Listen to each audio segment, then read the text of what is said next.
జమ్మూ కశ్మీర్లోని పాంపోర్లో ఉగ్రవాదులు భద్రతా సిబ్బంది మధ్య కాల్పులు రెండో రోజున కొనసాగుతున్నాయి. వ్యవస్థాపక అభివృద్ధి కేంద్రం ఈడీఐలో దాక్కుని దాడికి పాల్పడుతున్న ముష్కరుల్ని మట్టుబెట్టేందుకు జవాన్లు అనేక గంటలుగా శ్రమిస్తున్నారు.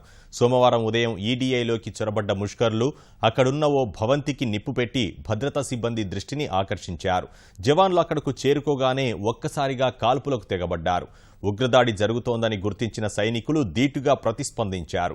ఈడీఐ చుట్టుపక్కల ప్రాంతాల్ని తమ ఆధీనంలోకి తీసుకున్నారు. 7 అంతస్తుల్లో 50కి పైగా గదులున్న ఈడీఐ ప్రధాన భవనంలో 2-3 ఉగ్రవాదులు ఉండవచ్చన్న ప్రాథమిక అంచనాతో ప్రతిదాడి చేస్తున్నారు. సోమవారం తేలికపాటి ఆయుధాలు ఉపయోగించిన జవాన్లు నేడు మరింత శక్తివంతమైన అస్త్రాలతో ముష్కరుల్ని మట్టుబెట్టేందుకు యత్నిస్తున్నారు. ఫిబ్రవరిలో ఇదే భవనంలోకి చొరబడి ఉగ్రవాదులు దాడికి దిగగా భద్రతా సిబ్బంది 48 గంటలు కష్టపడి 3 ముష్కరుల్ని మట్టుబెట్టారు. నాటి దాడిలో 5 జవాన్లు అమరులు కాగా ఒక పౌరుడు మృతి చెందాడు.